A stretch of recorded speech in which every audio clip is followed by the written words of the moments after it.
Why do I have so much stuff? So I've been making really good headway on getting my stuff out of the shed and out of the porch. Well, I think I'm making good headway. I look at it and I think to myself, how do I still have so much stuff? I've just made 3 trips to the storage unit. And I didn't load up last night because Maggie's my daughter-in-law, she wants the big shelf that was in my bedroom and no longer it. You want to see my old bedroom? What it looks like now? Ah, mercy. Mercy, mercy, mercy. So I took that big shelf out of here, and Maggie's going to use it in Finn's room to try to go up because he's got a lot of stuff, and this is all staying for the new people, though I might be using the toilet paper. I don't know. I think I'm going to leave that little ottoman so we have something to put this stuff on. I'm probably going to sell that. It's brand new. Still has the tag on it. Well, not brand new. Of course, I put books on it. It's a $60 item, you know? And then the rest is just like for the boys to lift because this is personal. And I'm like, oh, please, no. 1, 2, 3, 4, 5. This I think I'm going to try to fix. 6, 7 boxes in here. I don't know how many boxes I got on the porch. And then I got just a few boxes that are personal in the shed. How do I deal with all of this? It's too much. Well, so that's my old room. Kind of hard to believe. Yep. Just a shock sometimes. Oh, coffee. Wait a minute. There. I've adjusted myself.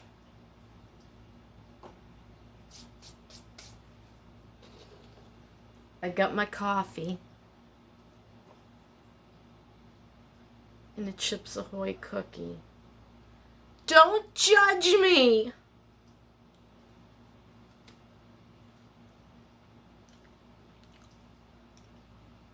I'd like to say, but I have no idea what this tastes like.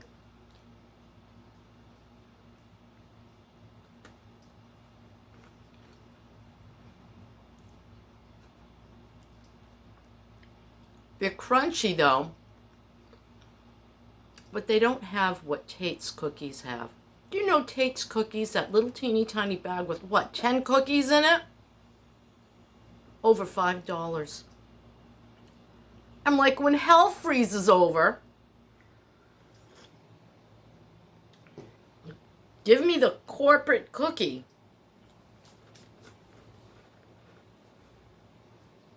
I know.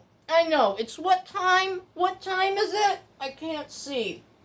6 something. There's an oil bottle in front of the clock. Now, I'm making healthy food. I'm just not eating it.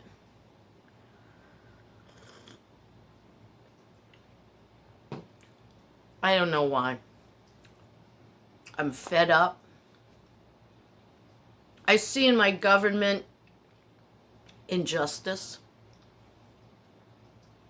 They'll turn a blind eye.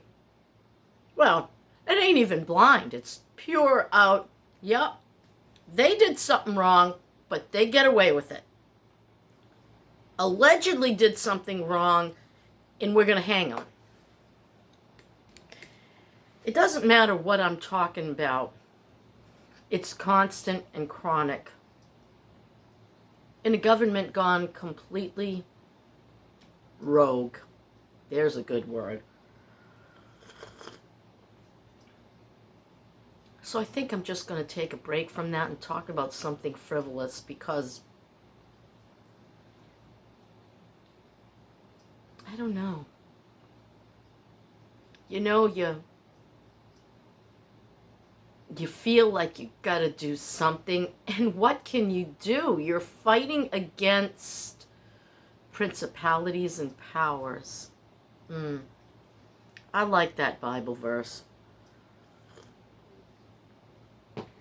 What about God and comfort?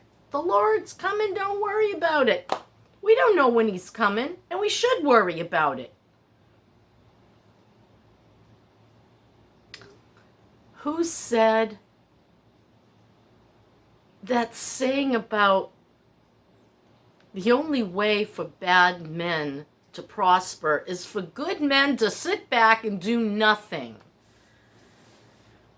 I don't want to sit back and do nothing. I want to go back to the frivolous Nikki, but I don't feel frivolous. I didn't even feel frivolous then. I was just sharing things and talking about things, and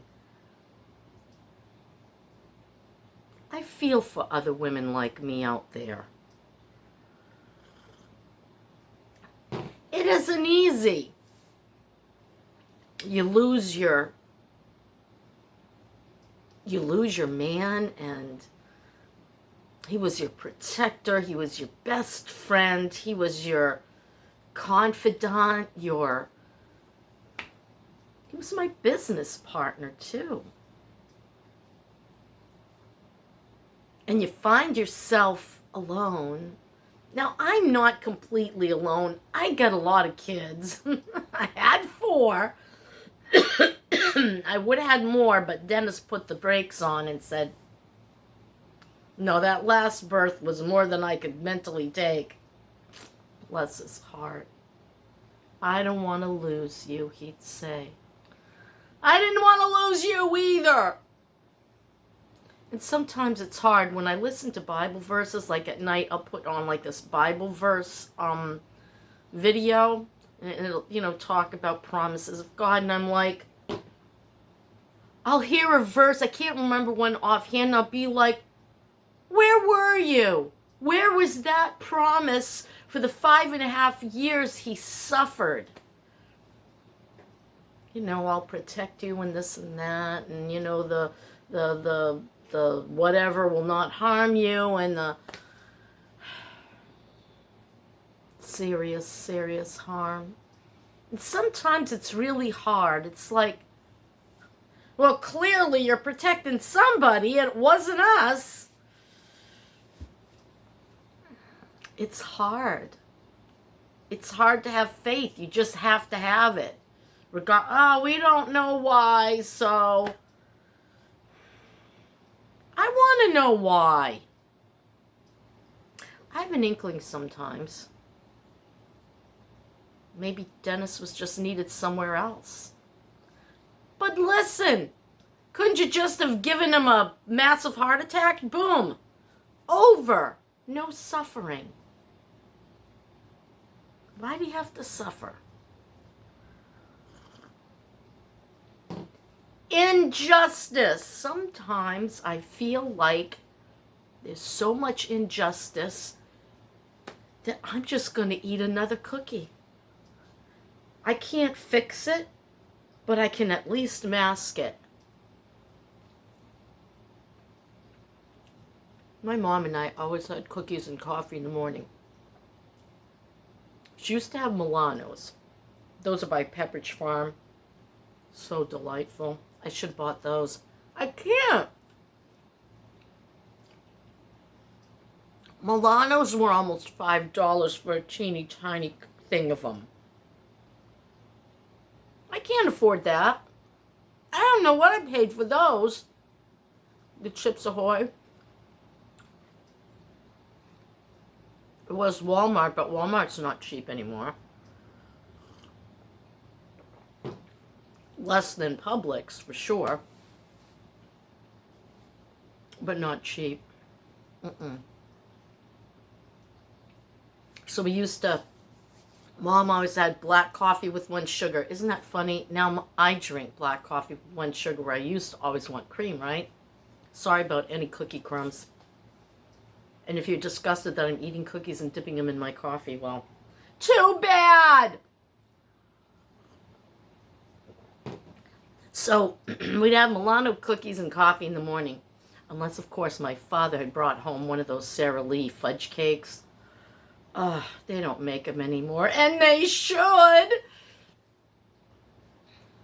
Why do I care? I can't even taste it. I mean, I can feel the chocolate melt on my tongue.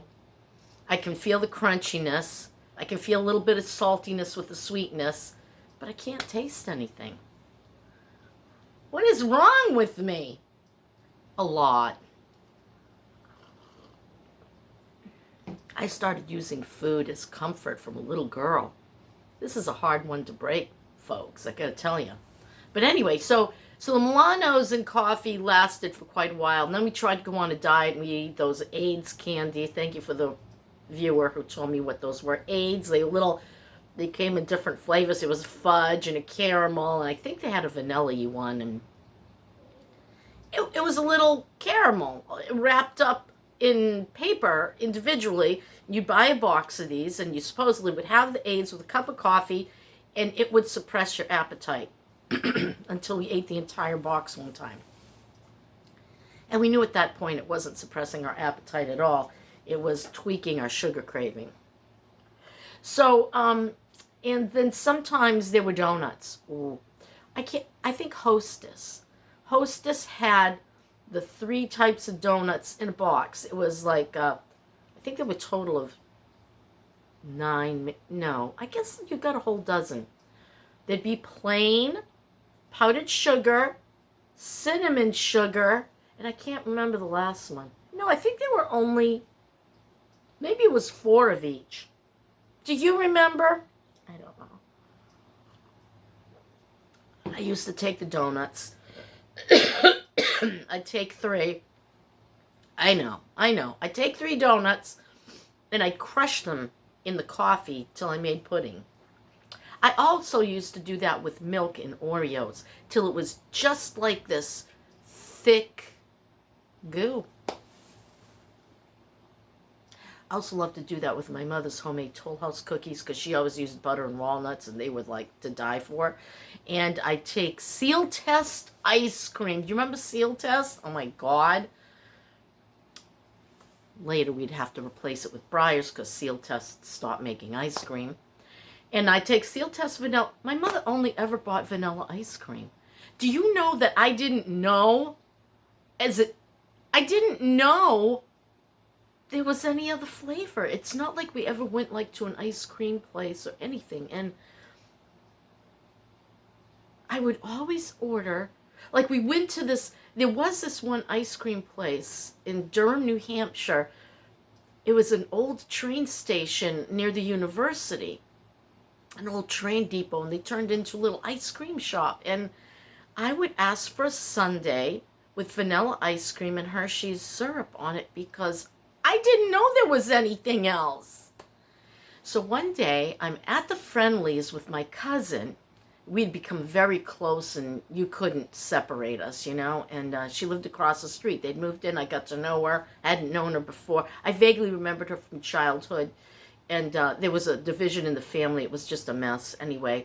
So we went to Friendlies, and I ordered vanilla with chocolate syrup. She said, hold the bus. She said, would you come back in a minute, please, to the waitress? And so she said to me, what are you doing? I said, I'm having a sundae. That's what we came here for, right? She said, look at the ice cream list. You can get any one of these flavors. Look at the toppings list. You can get a combination of toppings. I was like, you can do that? I think I was extremely sheltered. Till she opened my eyes at the age of 13.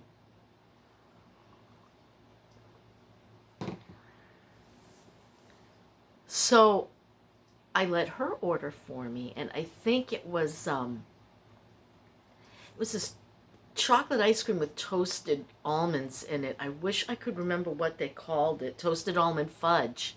Toasted almond fudge ice cream. I remember. And I think I got hot fudge on it and some marshmallow and the whipped cream and a cherry, and it was paradise, you know, to me. And food. Ah, I love food. I still love food. I don't care if I can taste it. I want it anyway. Doesn't matter. So yeah. So then I discovered, real Sundays, and then after church one time we all went to, oh, what was it? In Somersworth, New Hampshire, there was a circle. We called it the Miracle Mile. You got to one area where all roads merged, and it was a circle. Weeks Restaurant. If anyone is from that area of New Hampshire, comment below. Weeks Restaurant. And, it was like a mom and pop diner, I guess you'd call it. They had everything, Whenever you thought to go out to lunch, it was Weeks, okay? They had the Mount Washington sundae. Oh my God. So I guess me and two other girls from church ordered it. It was huge. It was like 13 scoops of ice cream, 6 toppings, whipped cream, cherries, you name it. Everything was on it. Nuts. And I thought I was in heaven again. I mean, it was amazing. The Jim Dandy from Friendly's didn't even beat the Mount Washington sundae. It was huge. 5 people could have eaten it. 3 of us couldn't finish it. Just thinking of the good old days. And so I would go back to coffee with my mom. So she started with Milanos, and sometimes we'd, do variations like the the donuts and coffee, or the cake and coffee. But it changed to Twix bars and coffee. And I think that was like the last thing she did before her heart failed. Bless her heart. Didn't even make it to 78. And if I continue the way I'm going, neither will I make it to 78. I know. It was just 2 cookies, okay? Though 2 more would be nice. No. Coffee. We'd sit at the table, just her and I. Dad would have already been way gone from work. He left at I don't know, 6 in the morning, because he had to go all the way to Sanford, Maine from Hampton, New Hampshire for his job. I don't know why the heck we didn't move to Sanford, Maine. Maybe Mom wanted to be close enough in to go see her mother. I don't remember. She didn't last long anyway. We just moved to that house in Hampton from Ohio, and about a year later she would be gone. She died in her 60s. She was a big girl. Oh my God. You think I'm fat? Mercy, my poor grandmother. There was a woman who was eating her sorrows. Years and years and years of sorrows. Good Christian woman, though. Always had her little Bible in her lap, sitting on the porch at the end of the day. Worked like a dog out in the fields, Grandfather was a farmer. My mother's side. The other one was a gambler. He actually owned a tavern on my father's side, but I guess he loved to gamble, and at one point he had gambled the tavern away. Yep. He died young, 50 years old, from a massive heart attack, probably from all his losses. Colorful family history. Anyhow, what were we talking about? I don't know. I'm talking about a little bit of everything. Why not? Might as well talk about something while Rome burns. What would you do if you knew that you had 1 week to live? Let's just pretend. Let's say the nuclear holocaust is coming. And there's no escaping it, okay? Let's just pretend. would you do in the last week if you knew? What would I do in the last week? You know what? I think I'd convince my kids down here, let's go for a road trip. One last road trip. Maybe we'd go up to Georgia and we'd go into the mountains and swim in some lakes and stay at a nice place and eat whatever we wanted. Oh, I like that idea. I would have pastries everywhere. I'd be like, it doesn't matter if I'm 500 pounds when I die. Fried chicken. God help my gallbladder. Yep. That's what I'd do. What would you do? I want to hear in the comments below. If you knew we were all had and there was going to be nothing left by the end of a week, what would you do during that week? Well, it's gone to 21 minutes of me rambling, and I like the end of this, so I'm going to leave it there. That's my story, and I'm sticking to it. And